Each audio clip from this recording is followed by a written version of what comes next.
Ready. Hi, everybody. My name is Jen Barnhill. I am the host of Military Dinner Table Conversations, and today I'm really excited to talk about resilience. It is a word that I personally have feelings about, but I'm going to zip my lip on those feelings because I really want to hear what the whole community, and obviously you're just a few people from that community, think about it. Good. I really do want to hear the good. The neutral, the bad, the ugly, all of the above.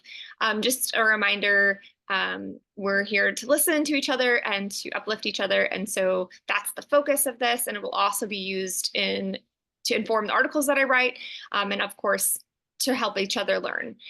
Today, I am joined by Corie Weathers. She is the amazing author of Military Culture Shift. If you haven't read it, this book is really a wonderful book. It looks at many different things, but one of the things is generational differences and how they impact the military community. And obviously throughout the book, she talks about various topics. One of them is resilience and military families. And that is why I wanted her to be here. She also has the credentials to back up everything about what she's about to share as well.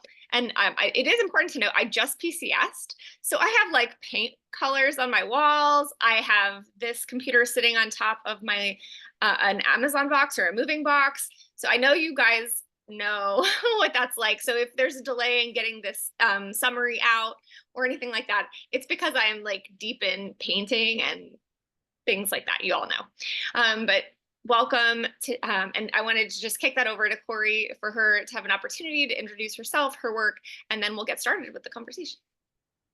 Thank you, Jennifer, so much for having me. I recognize some faces, so I'm so excited to spend some time with you especially on this topic. And I also want to hear from you guys because I also have a lot of feelings about this word.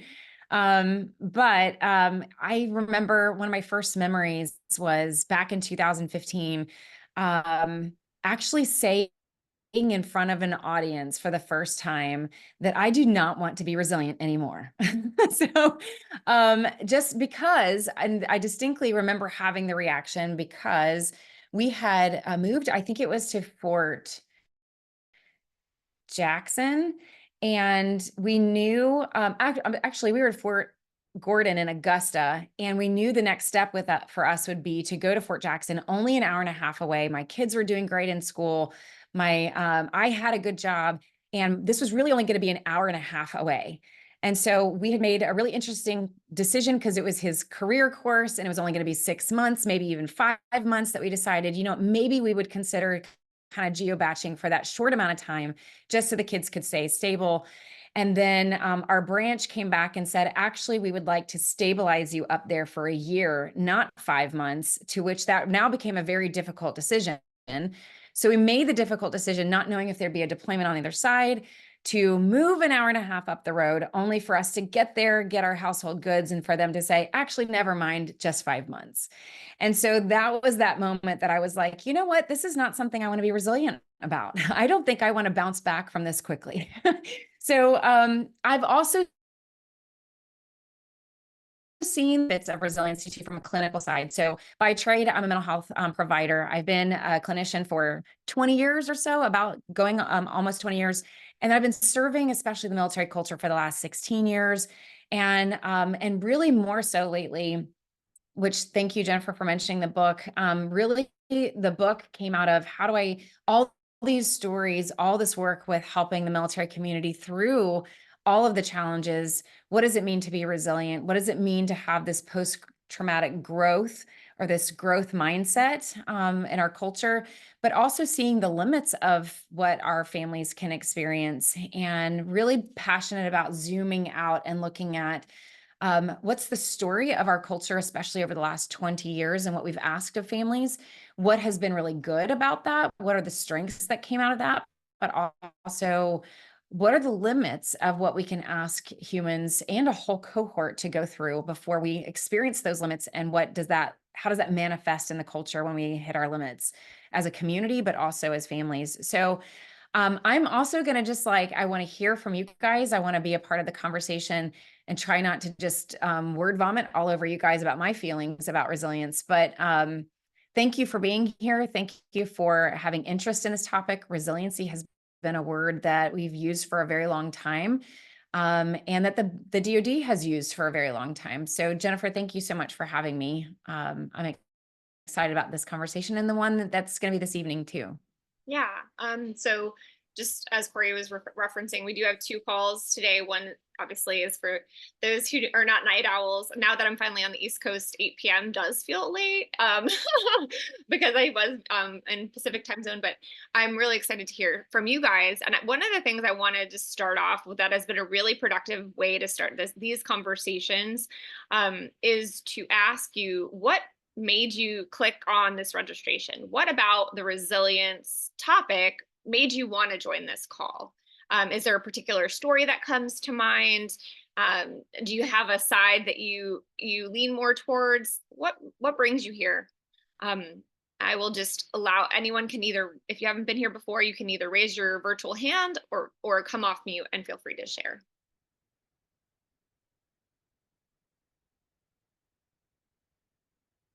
And as I've said in I'll every call, start. as in every call, Yeah. I can wait. I have no problem with awkward silence. Go for it, Anna.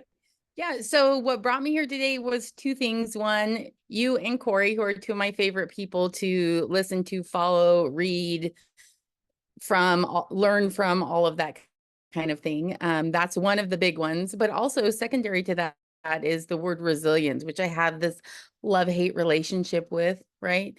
As a military spouse, it's we're resilient. And then, like you said, Corie, there's those moments where you're like, why? Why do I have to do this? Why is that my requirement? Why is that like a label that everyone places on me? And I have no choice about it. Is kind of how it feels sometimes. And so that's kind of what brought me here today, especially because I work it so much in the area of transition. And I find that word has become like kind of part and parcel of now moving out of active duty military and into the civilian world.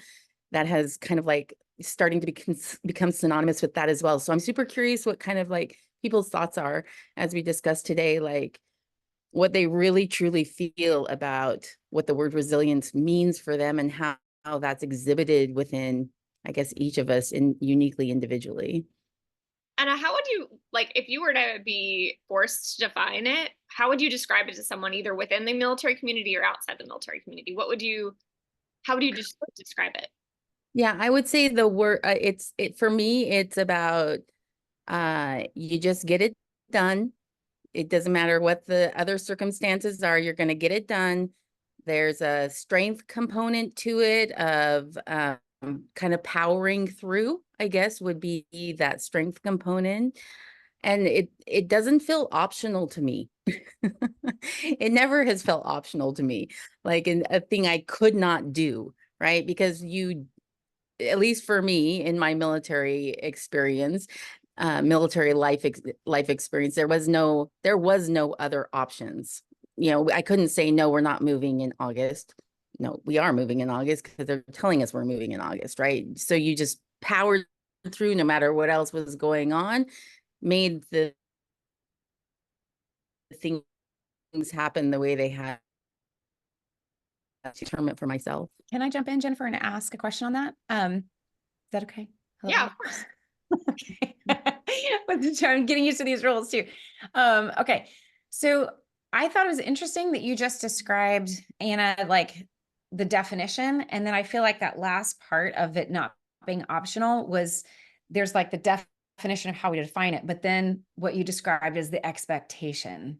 And I don't know if that's kind of two pieces of this word that conjures up feelings. Is that how would we define it? And then do you feel some level, and if you guys want to use a different word than expectation, but then there's like, do you feel this secondary expectation, pressure, obligation, like whatever that secondary piece of it is? And where do you feel, so I'm going to lean in a little bit, where do you feel that expectation comes from? That's a good question. So for me personally, I do think you could separate the two out into expectation and definition for sure. And I do feel that there is an expectation that I will be resilient. There's two places I think that comes from. One, I think as a female, there's an expectation of my role and what I'm supposed to do. I would say as a military spouse, there's the same thing. Like, you know, I must support him in his mission. And talking about my spouse, I must do these things so he can be the best at what he's going to be doing. Yeah, I would say just right off the top of my head, those are the two areas where I feel the label is most applied to me personally. So anyway, I will open up the floor now. Anyone else who wants to comment? Yeah, and you're welcome to comment on the first question or Corie's follow-on question. Feel free.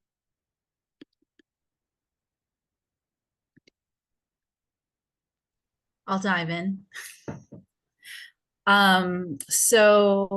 Okay, first of all, I've been a military spouse for 20 years. I have young adult and teenage kids. And what brought me was also, I really like Jennifer Barnhill and Corie Weathers, and the word resilient. I have personally just felt, because it feels dismissive in some ways for what we go through when they throw around that word and like everything. Like military children are resilient. So what does it mean when my children aren't resilient, when they need mental health, when they are struggling with the move and aren't bouncing back, and which is really what our experience has been. So that's why it's painful for me, because like when my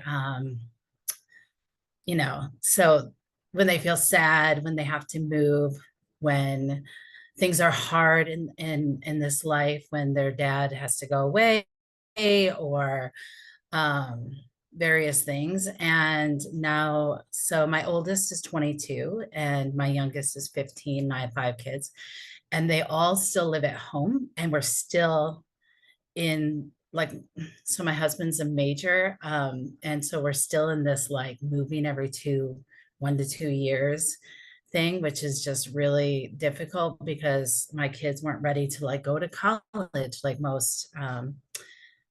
Like that, I don't know, I feel like there's this expectation that they would just like launch and they're not. And so there's this anyway, that's why it's painful for me and why it's hard. I definitely feel like there's an expectation from the military community. I don't know that it's the military specifically, but just like it just feels like there's a, it's said a lot, like that I don't know, that the sacrifices that we make just would make us more resilient and more like that it would get easier over time, but it hasn't been like easier over time. So yeah, I guess I'll leave it at that. So Thank you. And I know that this has come up a lot in writing about, especially EFMP, where there's this expectation that just comes up in that community. I'm sure others experience it as well.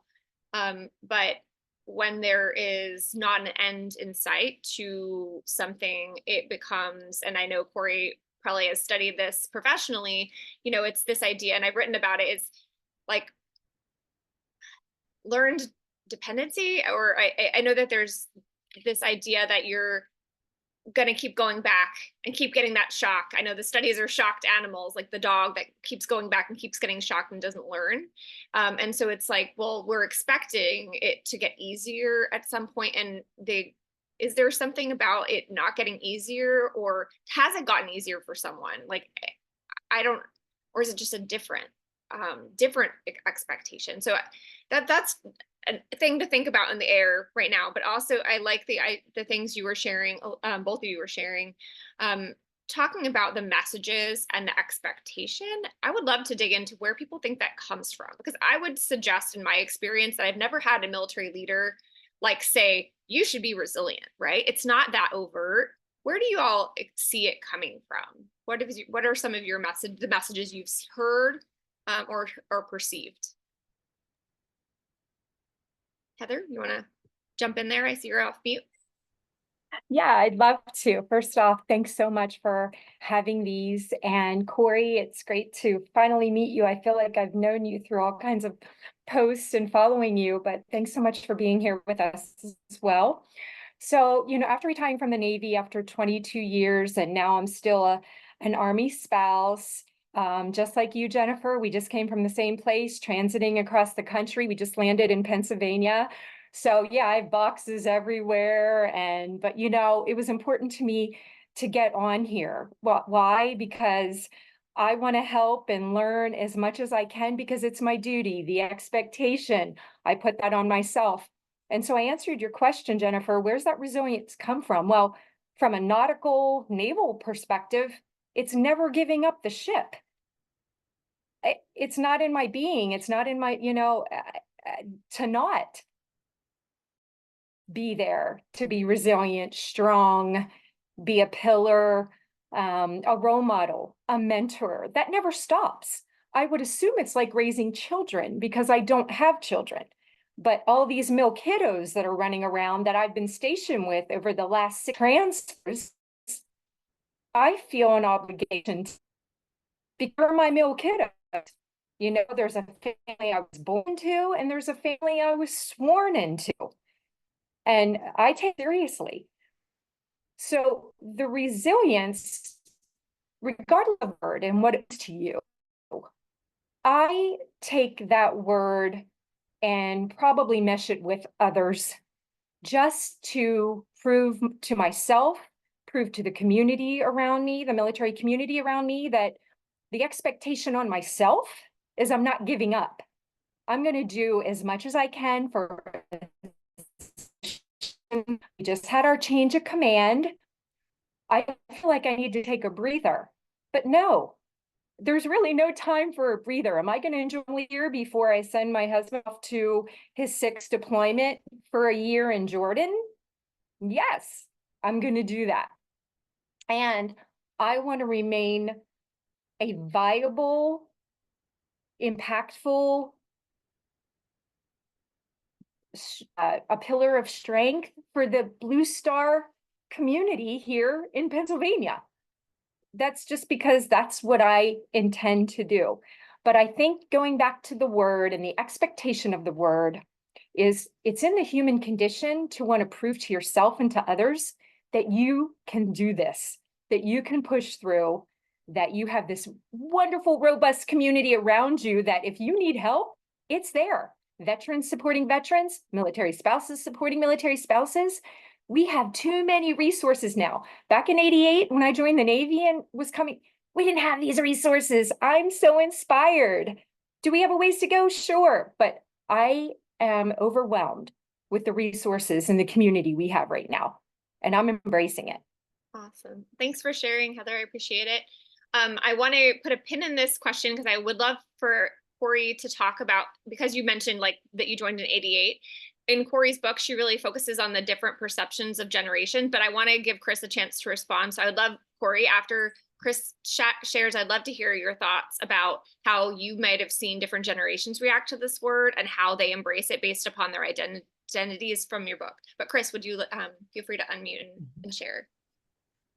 Yeah, I just think the resiliency piece comes from, I served, but I feel like it's the same. It's just 2 sides of the same coin for service members and spouses. There is a social expectation that you are going to persevere through whatever the military has thrown at you. And I think that is a very sort of dangerous blank check for that family, because there is no cap on that expectation, because there's almost this mantra of, well, you signed up for it, you knew going in that it was going to be difficult, even though none of us knew, because the adversity has morphed over the years, has changed depending on the organization. But it is, I think what someone else mentioned, it's like there's this external social pressure that you agreed to whatever the military decided, so you have to be resilient, and that's what's expected of you. Yeah, I appreciate that. Thank you for sharing. That is another, that you knew what you were getting into, or you knew what you signed up for. I think that is, there's a lot to that. I would love, obviously, Corie, if you have have perceived any patterns in different generations and how they react to that phrase. I mean, maybe that's been the reception has been kind of a pushing back on that. It's kind of like being a parent, like you kind of know what you're getting into from observing other people from the outside, but then you become a parent and you're like, I didn't know what no sleep really feels like, and things like that. But Corie, would you mind sharing? First of all, I'm loving this and I'm totally nerding out. I'm taking more notes than my brain can keep up with. And so there's a million different directions that I think we could go. So I so appreciate everyone's honesty and vulnerability, because I think this is how, as a community and as a tribe, we become healthier, is when we have honest conversation and we validate each other. And it's helpful to dig into what's the why, like, where is this coming from? And those kinds of questions are healthy and don't have to be scary. And I think sometimes the questions that come up in us, we do have, it goes against this, what I'm going to describe as groupthink, which is that social contract that Chris was just talking about, where we kind of all made this social contract, didn't we? To be resilient, to have no vulnerabilities. And even though it wasn't like something that we signed, it's not like a contract that we physically signed, that there's this groupthink expectation, social contract that we feel like we need to never talk out loud that this is really a struggle. So first of all, there's that. I think when it comes to generations, what's interesting is, let's see, Heather, you were talking about coming in the 80s. And one of the things that I was writing down when you were talking is that even so, if we start from service members, right? Service members are taught to not be vulnerable, at least way back. We can trace that back decades, but this idea of not being vulnerable, to be strong. And where does that come from? It comes from a lot of places, but it's also about this vulnerability and being vulnerable, and us being vulnerable to our adversaries, right?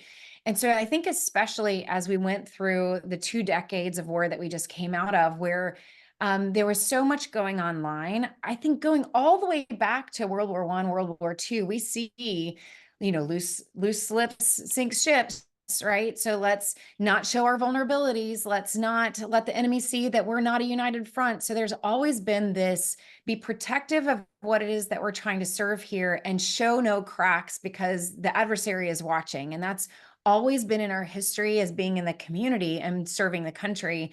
But I think what maybe had been a little bit different is a couple things once you get into those 2 decades of war of GWAT, is that now we are fighting, and everything is visible online.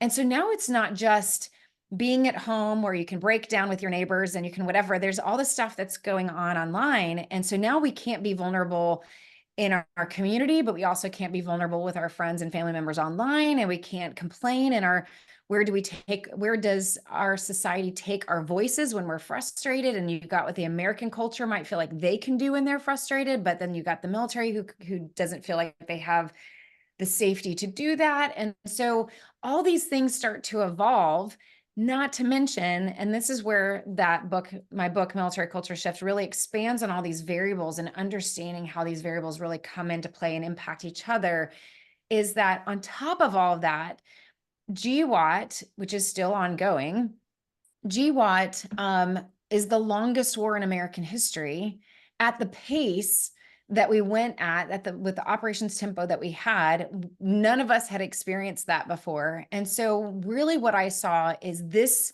cohort, the generations within that cohort, really experiencing the limits of being asked to be vulnerable, where you do have in other previous generations these moments of wartime, peacetime, wartime, peacetime. Now we have 2 decades of war where a constant message of don't be vulnerable, don't show cracks, be resilient, even though the intention behind it might have been for good intention. So we're hitting the limits of that. And the last thing is, when we start to hit those limits and we go through the Afghanistan exit, what we end up having is no peacetime. Now we're in an interwar period. So instead of there being a peacetime where the culture would normally have permission to be vulnerable, there's no real adversary that's necessarily watching. We can all relax, recover, reconstitute the entire cohort. Now when all of your focus is now being directed on Russia, China, or wherever else, it's this messaging of continued resilience. And that's where I see the current cohort and current generations really starting to push back. When you feel as a human, where does the idea of resilience that started good and important and for good reason, and we all want to be that, where does that turn into, does it end? So I'll pause there. Obviously, does any of that ring true? Obviously, no one needs to age themselves in this conversation. That's not the purpose, but ring true for you where you fall in the different generations. I know for me, I'm an elder millennial. I will age myself. That's okay. And so for me, I see both sides. I see being a latchkey kid and out on the streets and like drinking from the fountains, like water fountains, like pay phones. You kind of made it work with what you had, right? And so I understand that has carried on, but I also really have felt I've had experiences within the military community where I observed individuals who had lost children and were told that it happens to everyone. And that really upset me. And it really struck me as making someone go through grief faster than they were ready to, or faster than they were able to. And so that was a personal experience that really has impacted what my approach to this conversation. So is any of what Corie's saying, like, ringing true for you? Is there something that you've experienced that kind of has not colored in a bad way, but, impacted your feelings of this word? Love to hear any responses to what she said from any, or any independent thoughts that you have that are unrelated to our questions.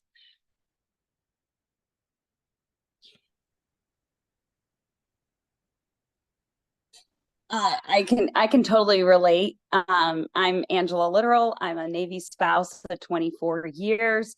And something with the resilience earlier, when we were in like young Navy couple, like usually the CO or some leader that was above over my husband would say things like, we need your spouses to hold things together. We need you to make sure everything's okay while they're deployed so that, they can do their job.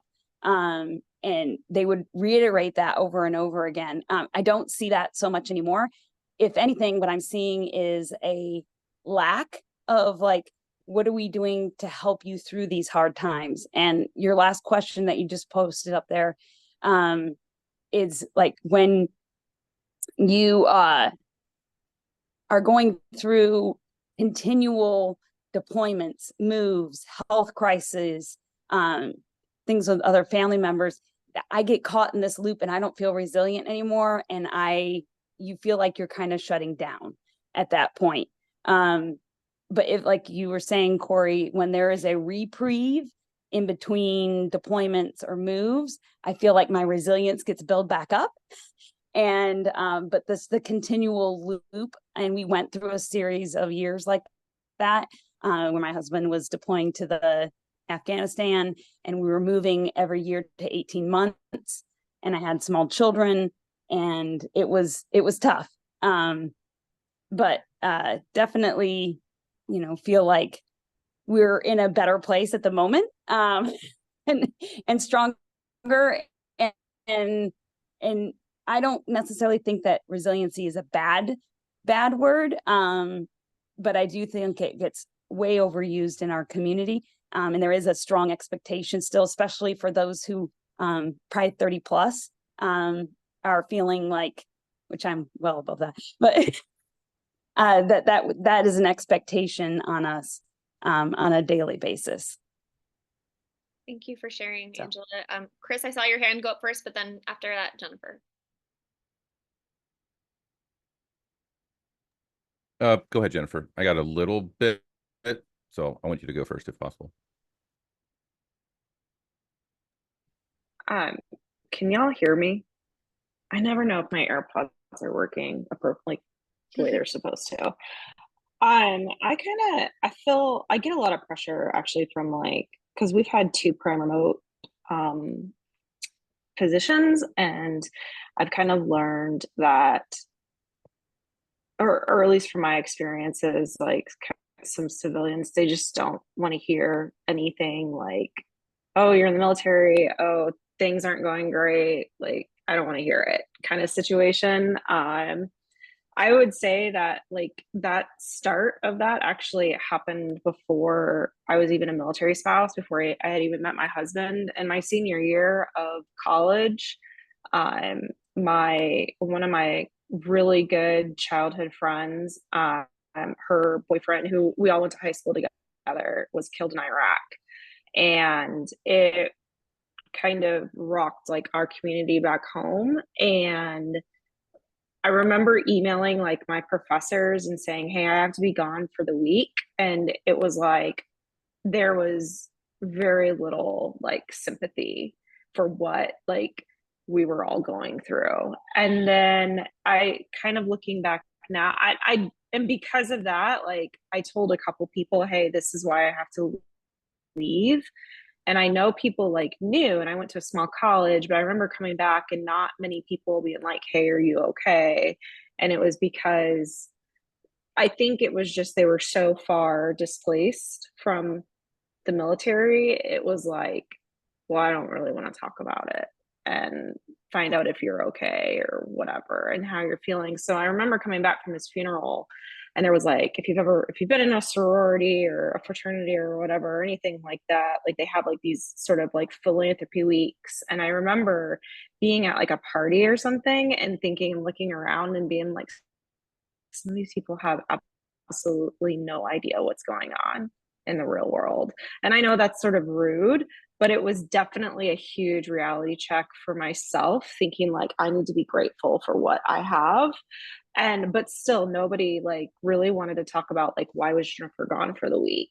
And it was all these things. And it was just kind of like, oh yeah, you can suffer, but just don't talk about it because it had something to do with a deployment in Iraq and whatever. And so it was really sad. And even now, as I've become a military, been a military spouse for like 14 years now, it's still the same thing. It's like, I remember when I was 7 months pregnant with our daughter when my husband deployed for like the third or fourth time.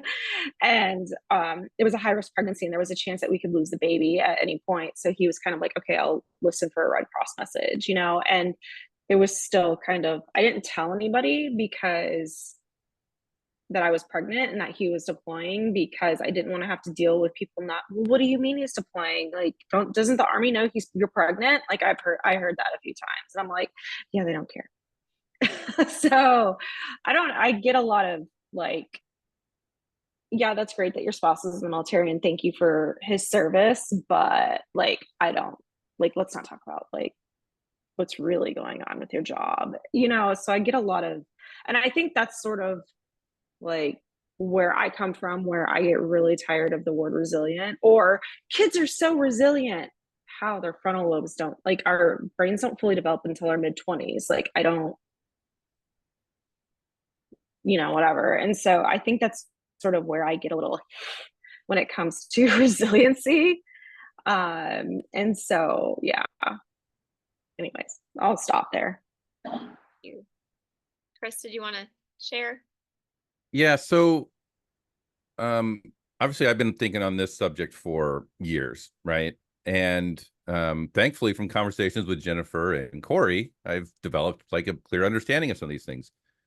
Like resiliency, I realized that I viewed it through a different way. Resiliency is really a measure of your hope that your current situation is not going to be your permanent situation, right? And it's qualitative and quantitative. Your resiliency has to be able to absorb adversity in both severity and duration, and it has to be both. And I think what's expected of service members is both resiliency that absorbs severe and prolonged simultaneously, which is exceptionally draining. And I think the military power dynamics exacerbates the situation, because there is a feeling of powerlessness in the military as a spouse, especially as a spouse, because you probably are one step further removed and even as a service member, because of the dynamics of legal and social expectations of service. I think that makes it more difficult. And then I think also it's very difficult to have resilience in the military, because oftentimes the adversity that you're experiencing is at the hands of the organization telling you to be resilient. And we've all experienced times where it didn't have to be as difficult as it is that requires your resilience from that same agency that's telling you to be resilient. Like EFMP, Jennifer, I'm sure you're aware, like that requires a tremendous amount of resilience, not because of anything reasonable. It's because of the design of the system, and there seems to be an indifference or apathy to your individual struggle to fix the system that's causing you to be resilient. And I think also, speaking to the generational piece, I think what makes it different about our current age compared to 50 years ago, right? So I'm a VA disability attorney. I work with veterans from the Vietnam era.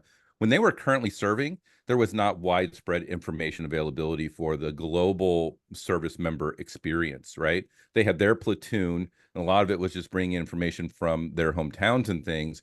But they might have thought their platoon had issues or was very difficult, but they didn't know that it was a widespread policy-driven thing of the military. So almost ignorance makes resiliency easier, because it's easier to have hope when you don't know how widespread the problem is. Whereas in today's digital information environment, we are all very well informed of what's going on everywhere, and it erodes your hope that it's going to get better, because you see everyone's experiencing this. It's not going to change, and there is no relenting on this. And I think finally that comes around full circle to break a trust. And I would imagine hope requires trust that the organization that you've now learned is the core of the problem you're having, is then telling you, whether directly or indirectly, you need to be resilient to suffer the harms that I'm inflicting on you with apathy. And I think it makes it exceptionally difficult to be resilient. So I'm going to let Anna and Lauren share in a second, but this goes back to things that I've written about this topic. It's the learned helplessness. It's the idea that you kind of lessen your own pain by expecting that nothing is going to get better. If you expect that nothing gets better, you take back control over the situation and your circumstance, because you're like, oh, it's the Navy, or oh, it's the Army, or whatever. And you kind of don't push forward to change the narrative because you think that there is no way to change it. The conversation, I think that's why these words are so important, because the military actually has created policy around relying upon a resiliency narrative, putting that word and that message out into the community. They took away programming a while back, and they replaced it with a messaging of resilience that actually, and it is based on scientific fact. I think that the circumstances of the military lifestyle may not line up exactly with the science that that circular thing. So resiliency, like with the highs and lows, like Corie was mentioning, you have those gaps and those periods, but if you don't get those breaks, that isn't the same reliance. So I think that going back to this narrative, and what to your point, Chris, it's me. Hi, I'm the problem. It's me. Like, if I'm talking only about how the negatives about military life and military news, that's what people hear. People hear the negatives on social media. There could be a lot of great things happening. The problem is still that the narrative that the DoD is controlling hasn't really changed to modernize with what's going on. So I think that if they were to look back at this strategic opportunity to use resilience as a good thing, if they maybe reflect and see, is this actually doing what we intended it to do? I would be curious to find out what they would say. But anyway, sorry. Anna, did you want to share? Yeah. So fascinating conversation happening here. My comment is something Angela said and something Chris said, both like kind of resonated with me, but instead of that kind of that bigger picture view that you were just talking about, Jennifer, it's more on the personal side of things, where it wasn't until after my family transitioned out of active duty life that I realized that for me, resiliency was just getting through the process it rarely had to do with actually dealing with the issues that were causing the problem, I guess, or the challenge or whatever it is that we were trying to overcome. So, we had the same story everyone else does. You move to a new location, my spouse would deploy, he'd come back. 6 months later, we're moving to a new location, he's deploying, he comes back. And we did this for 2 decades, more than 2 decades, until COVID hit. And then there was no deploying happening at all. But that's when he said, I'm done. Right. So it wasn't until we left the military, active duty military experience, that I was like, now all of a sudden I felt like I had that breathing room to really say, where are these challenges coming from and what do we need to deal with it? And we had 2 decades worth now of what I'm going to call drama that we had to unearth, sweep out from under the rug, and then deal with in that moment.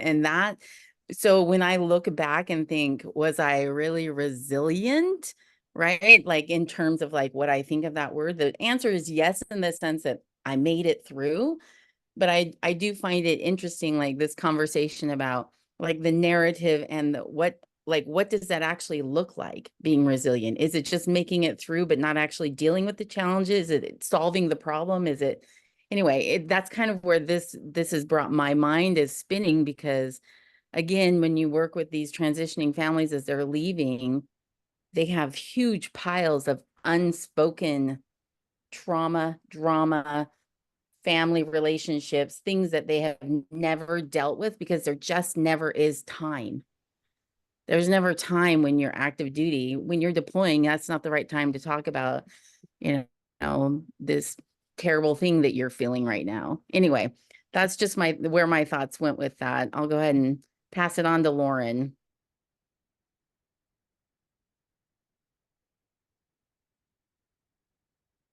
Lauren, you're on mute. Oh my gosh, you'd think I would have learned after all these years. So just, Heather, I'm in Pennsylvania. So I wanted to say that first to make a connection. I hope that means that I'm going to get to meet you in person sometime soon. Welcome to the great state of PA. I live in Carlisle, Pennsylvania. And also, in full transparency, I am both old and my husband has transitioned out of active duty service. We were an active duty family for 36 years. And now he's been retired for 2 years. So I definitely feel fortified in our 2 years of retirement, where I don't feel like I am asked to be, or the expectation is that I have to endure hardship after hardship after hardship, as we did when we were a military family. But I just wanted to offer one kind of story from my own experience. I attended a great workshop where I came to understand resilience a little bit differently. All through our service, I thought about resilience as kind of an individual characteristic, right? If you were a resilient individual, you could get through really tough times on your own and bounce back. Then in this learning, I realized that resilience can be viewed as a community construct, which I think is a really beautiful way to think about it when we think about our military communities. The times in my life where I was knocked to my knees, I relied on my community, and that's what made me resilient. So was I exhausted, stressed, depressed, tapped out, done, toasted, however you want to say it? Yes, I was. But in that ability to rely on my community and help me and me to understand that they could help me get through those tough times, and that maybe I would never recover and be exactly the same. But, Corie kind of referenced this term at the beginning. There was definitely that post-traumatic growth. And part of that was understanding that I didn't necessarily have to be the okay Lauren that I was before I had to go walk through that fire, but that with help, I was able to walk through the fire, and that I maybe came out on the other side a little bit smarter, a little bit stronger, definitely more connected, hopefully, because that for me was what helped me through. Definitely more grateful of the people around me. So, I think that we tend to think, I mean, I don't want to minimize it all, because I've been there. Like when my son was having horrible time dealing with active duty life, and I couldn't get help professionally, you know, we couldn't get help. That word resilient stung like a bee sting. But I do think that, you know, helping think about it, that it wasn't just all on my shoulders, that I could reach out to other people, that I could ask for help, that I really needed that community to get me through that, has just helped me come to a little bit better, maybe personal understanding and appreciation for the term resilience. Thank you. And it's always nice to hear that the other side holds a little bit of reprieve from some of the ups and downs of lost end table legs, broken furniture, missing boxes, all the things, right? So, Corie, I want to bring it back to some of the generational differences, and ask you a question. And this can be let's put a pin in it so you get a chance to think about it.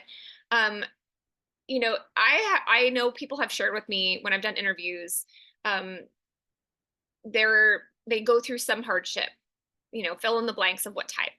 And they share that hardship with their community. And sometimes the community responds with, you know, oh, yeah, that's happened to me. It's normal. And then, you know, kind of that's it.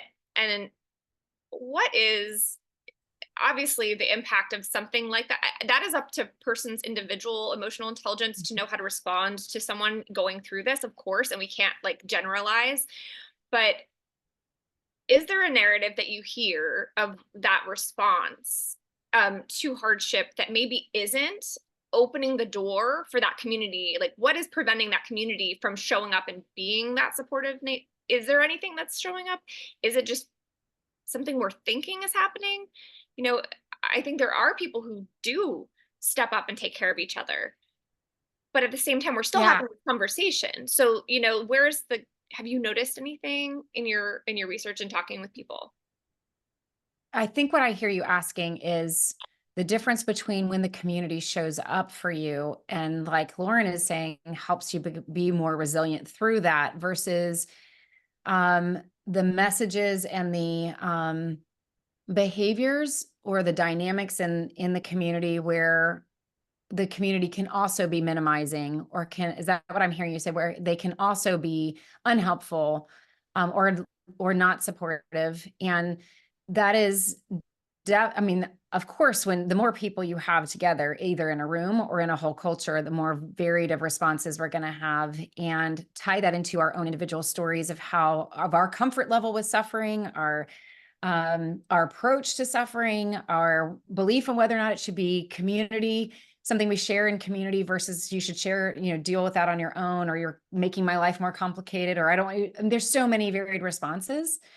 I would like to address that answer also through a longer, like, giving you my thoughts on kind of what I've been hearing so far, if that's okay, but kind of tie it in. You know, I addressed this in the book, and it was such a dangerous thing to say out loud. And that is the definition of a trauma bond relationship. And so when I hear us talking through and going through this amazing, valid circle of all of our feelings about this word, one of the reasons why it is so hard to talk about and so complex to talk about is that we both feel, like we've already kind of said, we feel there's a overwhelming expectation that's hard to live up to be resilient. There's also messages of resilience. And to Jennifer's point, so much of our funding and contracting and programming is based on, does this program, does this contract, does this whatever service lead to the community being more resilient? If not, there's no money for it, right? So there's even funding and policy attached to, does it make the community more resilient? Well, if it doesn't, and if we're not showing more resilience, then what's going to happen in that program, right? So there's funding and money attached to it. But it's complex when you both have these negative feelings. You're also like of the messaging, you're also personally experiencing your own limits. Like Anna talked about, like hitting your own limits on it. And what do I do when I hit my own limits? And how do I reconcile within myself that I may not feel like I can be resilient right now, or my kids don't seem like they're being resilient right now? And then also what Lauren is saying, which makes it even more complex, of like, we also have seen the positives of pushing through hard things. And we've also seen growth, and all of us cross that finish line. And what do we hear? Like, you know what? I'm a better person. I'm a stronger person. I'm like a better parent, or like my kid's doing okay in college, which mine is. And I'm going, you know what? There's certain things that he learned from this lifestyle that helped him handle college better. And how do I reconcile that in my head when I just saw him go through such very difficult things that I would not wish on any other kid, but yet he's doing okay? Like, does that mean that I go back and say it was all worth it? Or do I actually go back and say, no, that was actually pretty horrible, and he's also doing okay, right? So we have all this like interwoven complex stuff, which leads to, what is this relationship that we have with the institution, which I describe in the book as a trauma bond? Because when you have an entity that you are in relationship with that is asking of you very difficult things, I use the metaphor in more toxic relationships, when that person is dragging you through the desert and you are getting burned and you're scraped up and you are not doing well, and you're looking at this entity going, stop dragging me through the desert. I'm starving. I'm thirsty. I'm hungry. I am hurt. I'm wounded. And then that same entity gives you a glass of water, right? You both feel victimized, but it's also that same entity is also your savior. And so it becomes this very complicated relationship of, you've told me that I need to be resilient and I'm hitting the limits on that. And yet we are also seeing that we do better in this community, and that it's adds joy to our life by doing it together, and blah, blah, blah, right? So here's what I kind of wrote down. First of all, maybe if we detach resiliency from our experience and think about it from a different angle. When I have a couple that comes to me that wants to work on marriage, right? And they talk about their conflict. And I'm sure you guys have all had this experience where you're in conflict with your spouse or someone else, and that other person escalates, and they're really escalated, right? And what do we say? Calm down, right? Probably not our best moments. Like, can you just calm down? Now, time out, pause. Well, let's look at that, right? That person could be escalated for a very good reason in their mind, because probably their reaction is, don't tell me to calm down, or you telling me to calm down. I hear this from my husband. You telling me to calm down does not help me calm down. Do you ever hear that, right? Like, you telling me to calm down is not the answer. Now, do we both value in the relationship the skill of staying calm? Yes. Do we both agree that talking without being escalated is more productive? Yes. But in that moment, we are talking about two different things. We're talking about the behavior of escalating versus being calm. And the other person who's escalated is actually not talking about the behavior. They're actually wanting to talk about the relationship. When they are saying, hey, I actually just need you to listen to me, or can you sit with me in my frustration, or can you be this person in my life that lets me have a reaction? They're talking about the relationship. So when we talk about resiliency in our relationship with the DoD, what's interesting is way back when they first came up with following through on positive psychology and starting to use this word resilience, it was coming from this intentional place of, we all do better. And there's research to show that when we practice the behavior of resiliency and practice those coping skills, that we do better. And so what if we teach the community how to be resilient and teach the behavior, and that leads to better coping skills?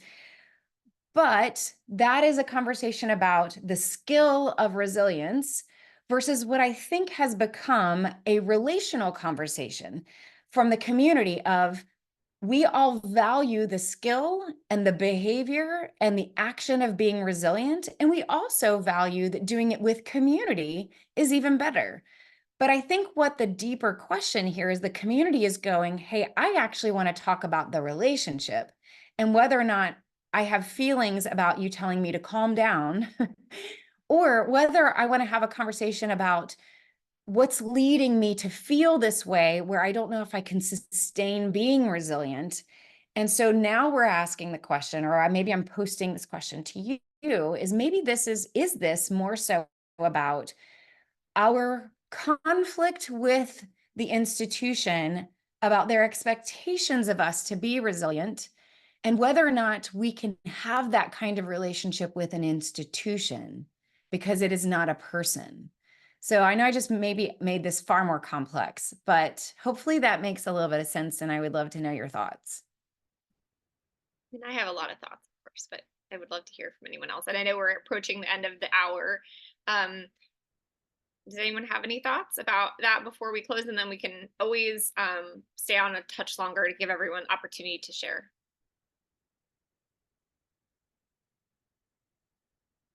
I know it rings true to me. I think I would say it as, you know, the messaging, the narrative can't be focused on that resilience word without also, I think, addressing the hardship. And I think that's to your relationship point. If military families, the up tempo is very strong, they want to hear, you know, military families, we know what you're going through right now. There's a disconnect with the messaging. I think if the messaging only talks about resiliency without also the acknowledgement of, to your point, the relationship, which is what we do and how we rise to the occasion, then I think it's a missed opportunity or a missed message for them. But that's just my perception. Heather, did you want to share anything? So yeah, I was thinking more about it too, and I could talk all day on this, you know, coming from going on 30 some years. So, and seeing the different, like you were talking, generational advances and or resource implementation, you know, that's been pretty astounding. But when you look at the definition of resilience, it's psychological coping. Heck, I was a cheerleader in high school. I was a cheerleading captain. I feel like I am the cheerleader for armed forces strength, resilience, whatever you want to call that, the buzzword, the bouncing back, being positive. Yes, you can do this. Yes, yeah. I feel like I've never stopped cheerleading. And guess what? The word lead is in cheerleading. So you're leading fellow veterans, military spouses that are going through this rigor over and over and over again. I feel as though it's my duty, my vow, like I was talking about, the family I'm sworn into, how I was conditioned via the Navy, is to continue remaining positive. Like Anna said, pushing through, getting to the other side. Heck, it's so funny. And Jennifer, you're doing the same thing. I'm sitting here on my parents' bed, 2 pillows. I've got boxes over here. My husband's getting his last haircut before I run him to Dulles to stick him on an airplane for a year. And the good Lord above sort of gave us this opportunity so I can caregive for my 98-year-old grandmother. I mean, it's a beautiful thing. This is the honor of my life. But again, I still want to lead and help Blue Star families and do it all while he's over there. Why? Because I'll never stop being a family readiness group leader, not at this level. That's my job. That's my duty. And so I feel like it's this overwhelming need for positivity to get to the other side of whatever it is we're feeling, seeing, witnessing, and especially when you talk about what can the DoD do? Well, a measurement of mechanisms, resources, what's working, what's not, because then my head always goes back to this high suicide rate I can't get it off my mind. And so I just feel like, are we really resilient? Then why are we doing this to ourselves? You know, why are we stopping the life we're living right now? Why do we want to stop that? And so, you know, and then I have veterans that have, you know, committed that ultimate act. And guess what? The veteran military spouse is still here. The dependents that grueled through this career with them are still here. And we still have to be here for them because they're not understanding how My shipmate could have checked out. This is real. And this is sometimes why I don't want to come to these, because I get very emotional about this. And Jennifer, I wanted to get eyes on target with you in Monterey, and it just doesn't happen. Why? You put things first. You're doing this, you're doing that. I really want to be in the moment this year. I want to learn more. I want to be able to contribute more, because I don't want all of this to go by the wayside and Heather still didn't have something she could have done or continue to do, because it's not giving up the ship. That's what I keep coming back to with this word. So thank you for sharing, Heather, and for your vulnerability. I appreciate it. I think that it helps us have a real conversation when people really are just respectful of each other's feelings and here to be real. And I appreciate you sharing. And I know that your contribution has made a difference in this community, and certainly appreciate you being here and sharing. Angela, would you like to share?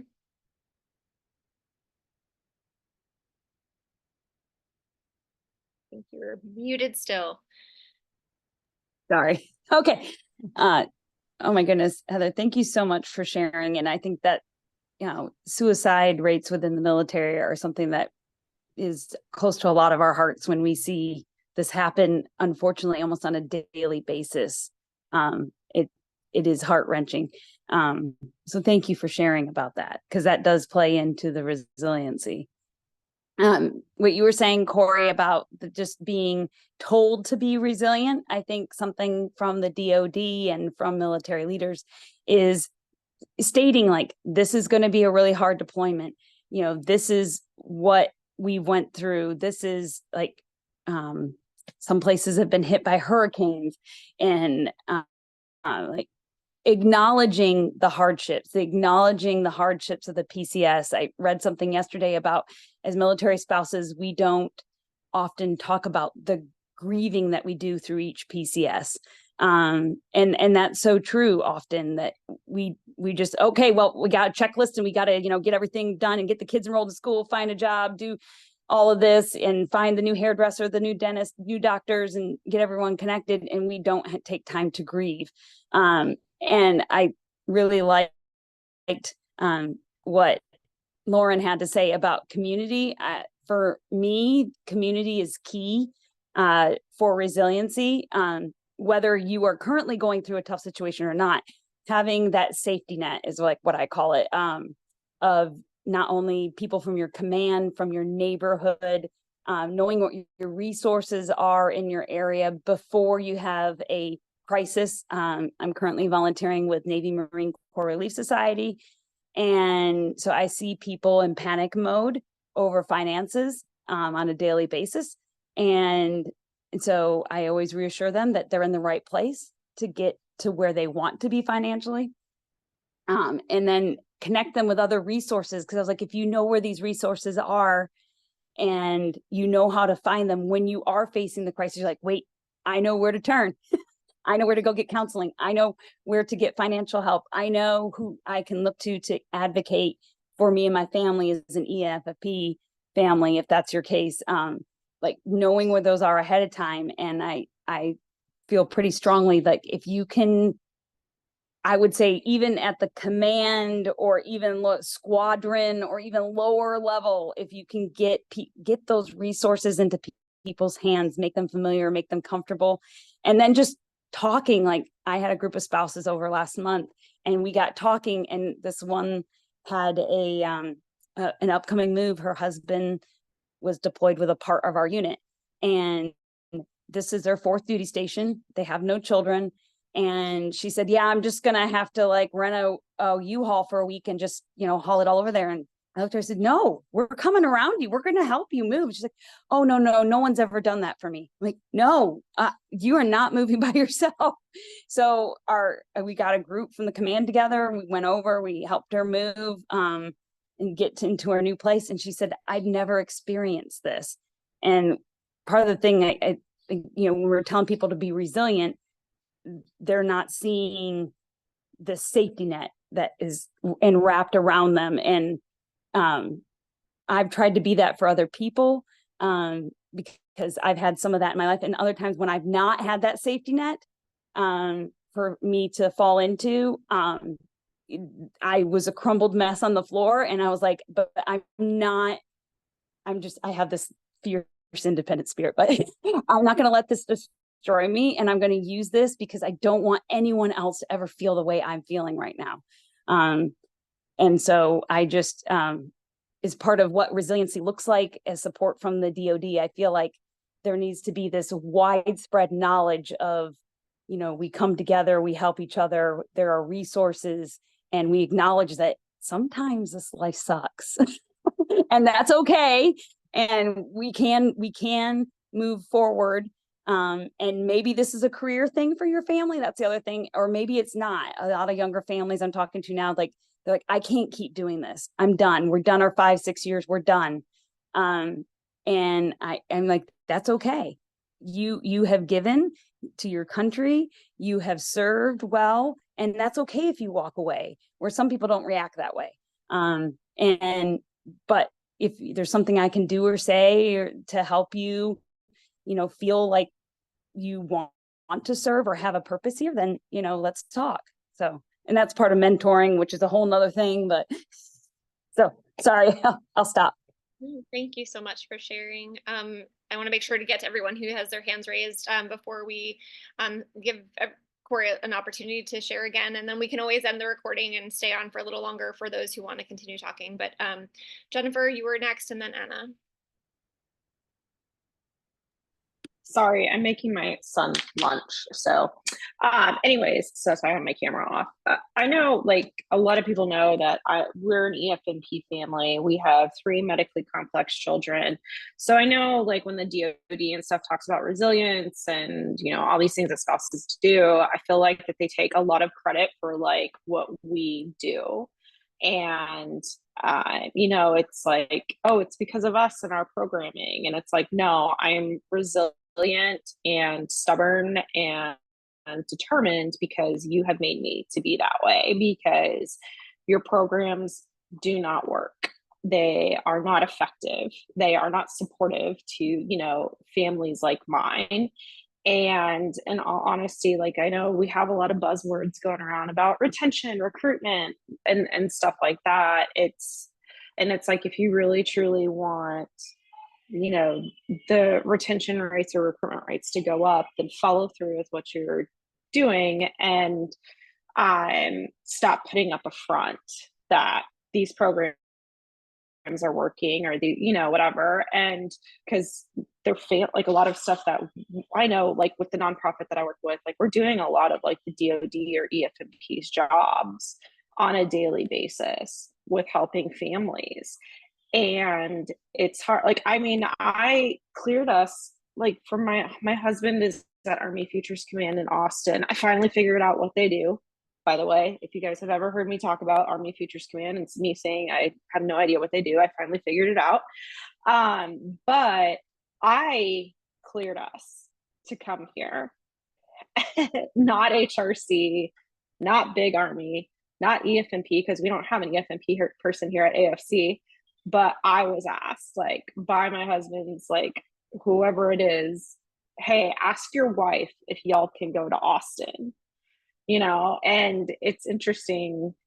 And I was the one that, found out that we couldn't go to like Fort Sill for battalion command or any basic training, battalions for my husband. And so I think like, I know I get a little, again, when I hear resilience and all that, it's because I feel like we're given credit, but we're not given like the genuine, legitimate credit about like what military spouses are, what we're doing and what we are truly capable of. I don't know if any of that makes sense, but yeah. It does make sense. And I popped in the chat an article that I wrote that kind of like speaks to this. It's like using the word resilience as a label or a star that we are trying to grab for and reach, or like, be awarded a gold star.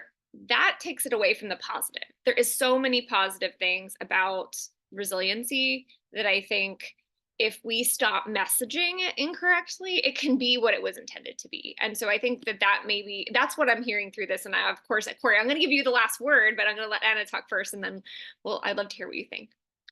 Go for it, Anna. I will be super quick because really it's kind of almost like a summary of what Angela and Jennifer said, where that last question you asked, and then as I was answering it, and then listening to Corie talk about that relationship side of my relationship with the DoD, right? And can I have one? I realized I was answering the question, wanting that relationship to be something more, I get less one-sided, I guess is the way I'm going to put that. And I was saying, I want them to acknowledge not just they deploy all the time, we move all the time, but what does that actually mean for a military family? Like, what does that do to us? And it's not just the experience, but what the impact of that is where I feel like the DoD fails in communicating both with the civilian world and within the military community, acknowledging it's maybe that acknowledgement. And this, I think, is that relationship you were trying to explain, Corie, where I want them to acknowledge and say, more than just, we get that they deploy and that's why we give you some extra pay for a year, right? Like, that's not what we're looking for. We want that they truly understand what the family's going through. So when we see these ineffective programs and they throw something else at us and it's just a regurgitation of something they've already given us, it's so disappointing because it feels like you don't even know who we are. And I think, and ultimately, as you continue through that, as you're leaving, there's this huge letdown because it continues all the way through the transition process where you're like, you never got me. And now it's been 25 years and we're leaving and you never really understood what I needed or who I am or what my family did for you. And again, speaking directly to you as being the DoD as a personal entity in that sense. So anyway, that was just kind of yeah, there's my summary for what you were saying. And that was so beautifully said. And when I hear things like that, number one, I just want to I have this grief response. And for some reason, I do this Old Testament, rip my clothes grief. There's this feeling of just daggers, right? When you hear the truth. And that is what I'm starting to hear families start to begin to process now. When we get to this point of having conversations like this, we usually get to this place where we go, oh, wait a minute, this is what it's actually about. And there's a grief reaction that we have when when we speak the truth in that sense. So I think to close, I would like to, sometimes when there is conflict in a relationship, usually there is truth on both sides that's happening. And so maybe to close, I want to try to summarize what's happening in the relationship and what I feel like we have said is true. And then I'm going to end it with, here's what I think is going to happen and what I'm tracking and some of the trends that I can't say I can predict it, but it's something that I'm paying attention to see if it's going to go in this direction based off of these truths. Number one, we all agree that resilience, we do become more resilient when we individually learn new coping skills. So the master resiliency classes and all of that has taught us skills, and those are good. And we all agree that it is good to learn resiliency skills and that we're better when we practice them. Number two is that community, when we go through suffering together, creates cohesion, creates relationships, and more opportunities to be resilient. So we all agree that community is an important factor in that. Number three, I stopped numbering these, so I don't know if I'm going to get out of order here, but number three, the DoD is stretched too thin, and they have stretched beyond its original responsibilities. The DoD was created to fight and win our nation's wars, and now that has evolved to deterrence. It was never meant to be a welfare state where it's taking care of an entire community of people and all of their needs. I don't know how to turn off these dings. If you're hearing them, I'm sorry. My family's talking to each other. But they've stretched themselves so thin that despite all the programming and all the privatized contracts, it's morphed into this thing that it has to be able to take care of families when it was never originally built to do that. And they actually saw it coming in the very beginning and thought, if we bring in married men, we could at some point be responsible of taking care of families. And what if they become dependent on us? And here we are. The DoD is stretched so thin, it's not succeeding and doing well in taking care of families. I think this is 4. And this is the biggest one. The younger generation that is coming in, and I would say this is your mid to young millennials and Gen Z. They are coming in with this mindset of seeing what the older generations have gone through, what Anna just said, watching things online, and they're basically coming in and going, okay, so this didn't work well. So what if there's a better way to do this? And they're coming in with an efficiency mindset, and they're going, you know what? I think I would like to be in the military as a spouse, and I would like to find my resiliency and my coping and my support, maybe a little bit on the installation, but a lot in the local community or a lot online, connecting in other ways. And so they are distancing themselves from the community, not because they don't value it, but because they have heard you, because they have seen what has not worked and where a lot of the older generation has ended up. And they're going, we'd like to try something different, which is setting a lot of older generations off, because a lot of us have our identity and our life and our stories wrapped up in what was. But they are saying, what if there's a better way to do this? They are also going to the DoD and saying, okay, well, we're going to hold you accountable to what you said you would do. And if you can't do it, especially Gen Z is just asking what Anna just said. Can you just say, we're not doing a good job and we're stretched too thin? And can you acknowledge the relationship and the disappointment? That is what Gen Z is asking. But the DoD, as an older generation, does not know how to do that. So here's what I think is coming. I believe that the younger generations are wanting to redefine what community and resilience looks like, and where you get that resilience and where you learn those coping skills. And I think that that is going to disrupt a lot of the current cohort that is not ready for new things to happen, because it is going to mean we keep some things and we let go of some other things if we're willing to let them try. I also am seeing young millennials who are already being the ones to say, I came to a new duty assignment and in 3 years, no one has welcomed me, and that is wrong.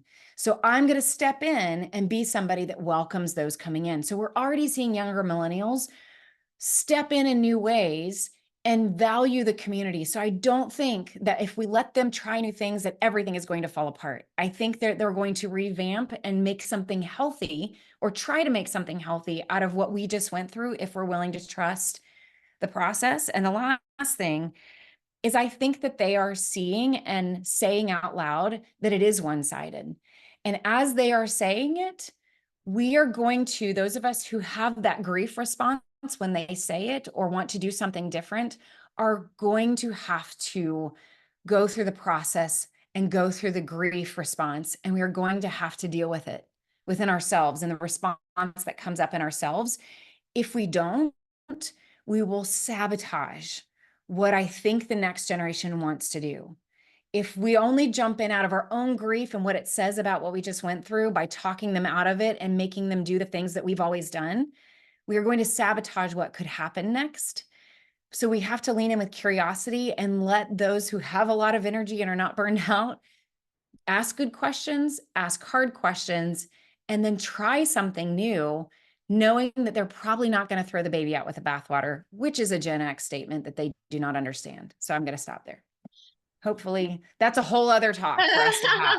Well, thank you, Corie. I really appreciate the summary. It's always helpful. The way that I write and the way that I think is like, and then it all comes together at the end. But I appreciate that. It really helps ground the conversation. I am going to end the recording now, but anyone who is interested in chatting. I can stay. I can't promise. Corie has a day to go too, so she probably has to hop off, but I'm happy to stay and to chat with everyone.